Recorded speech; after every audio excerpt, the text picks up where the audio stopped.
Are you getting enough vitamin N? Hi, my name is Sam Selby. I'm the host of the show Super Awesome You on the Super Awesome Mix Podcast Network. You can find more of the show's content at Super Awesome You on Instagram and on Threads, although I'm most active on Instagram, or at least I'm trying to be, which actually relates really well to this week's topic of conversation, vitamin N. So I watched an interview with Kipchoge, the Olympian marathoner who holds basically every world record you can imagine for running a marathon. Vitamin N, he said, people need to have a lot of vitamin N. And of course, the interviewer, like I imagine many listeners, were like, what is vitamin N? And he said that you need to say no to things. And I really enjoyed that. I love the idea of turning the word no into a vitamin and making sure that you get plenty of it in your life and probably daily. Although I could argue maybe you can overdose on vitamin N and end up doing nothing. But of course, that's an extreme. We're not about extremes here. So it got me thinking about saying no to stuff and really being focused. And we've talked about focus on this podcast before, but I want to spend a little bit more time with it and really from the context of kind of being an editor in your life and saying no to things and curating your life. I think this applies not only to projects and hobbies and possibly even career choices and who you spend time with, but maybe even objects in your home. I am a big believer in trying to be clutter free because what's happening every single time you walk into a room, you may only notice one thing at a time, at least consciously, but your brain has basically taken a snapshot of the entire room and processed everything in that room. And then it might draw your attention to something that didn't quite fit in what it expected. For example, if you're like me, I can walk into a room and instantly spot a bug on a wall. I mean, instantly. Even though, of course, when I'm walking into that room, I'm not looking for a bug on a wall. I'm just neutrally walking into that room. But my brain has taken a snapshot, has processed all that information. It's really quite magical when you think about it. And it has immediately been like, oh, in your peripheral, I've noticed that there is a bug in the top right corner of the room, a little black speck that's not supposed to be there. Alert, alert. I don't like bugs. So, of course, that's what my brain is looking for all the time. So, it's interesting when you think about that, that takes a lot of brain power. Like I said, you're not consciously cataloging everything that you see. It's not like you walk into a room and you're playing I Spy with every object. But in a way, you kind of are. It's just that you're not doing that through your thinking mind. You're doing that through your subconscious mind. So, there is a lot of energy being spent when you walk into a room that has a lot of things on it. Ideally, those things in the room are things that you've curated, things that you want them to be there. A plant, your bed, nice pillows on the bed, like stuff that kind of brings joy in your life. But then if you walk into your office, for example, and it's full of clutter, you might see a stack of bills that you need to go through. You might see a notebook with a project you haven't finished yet.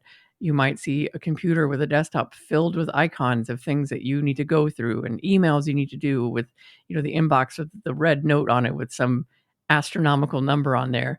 You might notice that the date is nearing tax due date. And all of those things are adding up in your subconscious brain and kind of making you feel really weighted down and dragged down. And you might, again, not be noticing that directly, but your subconscious brain definitely is. And you're not going to feel as like light and nimble in your life. So curating and editing and kind of processing your life and making sure that, you're not letting things stack up is in a way kind of taking vitamin N, because that's leaving your brain kind of way more open and in that green space to play, to be creative, to feel light enough to take on something that you really want to do.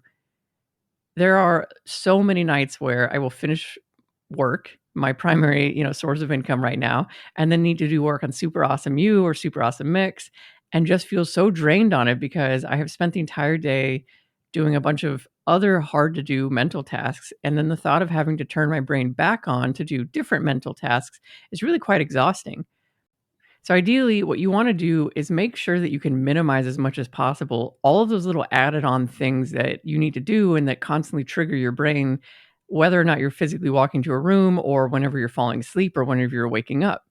By editing out things that you really don't need to do anymore, or perhaps they don't give you the same value that they used to, then you can focus on the stuff that, is kind of in various buckets. Like one bucket I would say is stuff you just have to do all the time to kind of live in modern society. So things like taxes is a great example, paying bills is another example.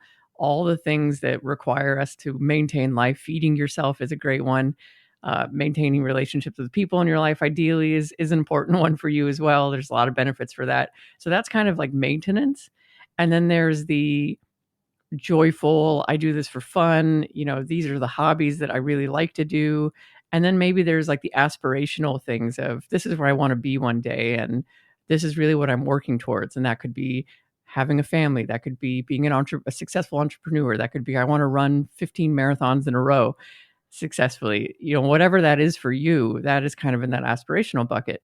I would say that the problem, at least for me, is I kind of overload in all of these. So like the maintenance one, there are ways, for example, to kind of offload. Like maybe someone can help you with some of these things. If you're on a team, maybe you can delegate. If you've got the resources to pay someone to do something here, you can. And I think that that's kind of the basis of the 4-hour work week, is like if you're privileged enough to have enough money and resources to pay people to take things off your plate, then, do so.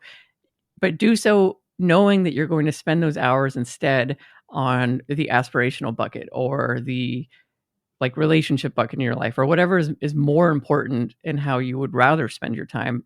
Put the points there, spend your time there.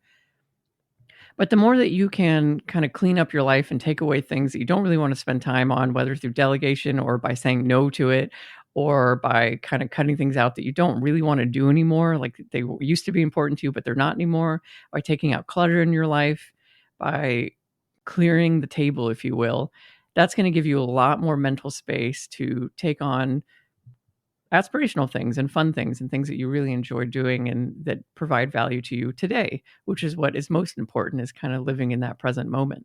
To give you an example, I often sign myself up for all kinds of things. I say yes to them in a moment because I think that they're important, or I don't want to let someone down, and I'm really doing it more for them rather than for me. And then I'm full of regret, and I actually don't enjoy doing the thing that I said that I was going to do, because it's eating up precious time away from other things that are important, like spending a really nice time with my dog in the park, every afternoon, or spending a date night with my wife and being able to go into town and not worry about, oh, I've got to wake up early to do this thing tomorrow that I signed myself up for and I really don't want to do them. So when you say yes to things, make sure you're saying yes to things because you really want to do that thing, and it's important enough to you and it gives you enough value that you're willing to sacrifice a bit of your time and maybe, a bit of your resources to do so. Otherwise, say no, and be proud in saying no, because you realize that your time is valuable. It is very precious. It cannot be replaced. And so you need to make sure that you are being focused on what is most important in your life. People might be let down in you and they might make you feel guilty for saying no. But in all honesty, in the long run, you're going to be so much better off. You're going to be more well adjusted. And ideally, those people are going to come around and understand why you're saying no to them, because you're just a happier, more joyful person to be around at that point, because you're doing things that matter most to you. And we've talked about being around people that just have a very high energy, and people that are positive minded, people that are attacking their goals and living their best life. They're really fun to be around, and their energy is contagious. So you can absolutely be one of those people too. But it does take saying no to things, and it does take being an editor in your life and a curator.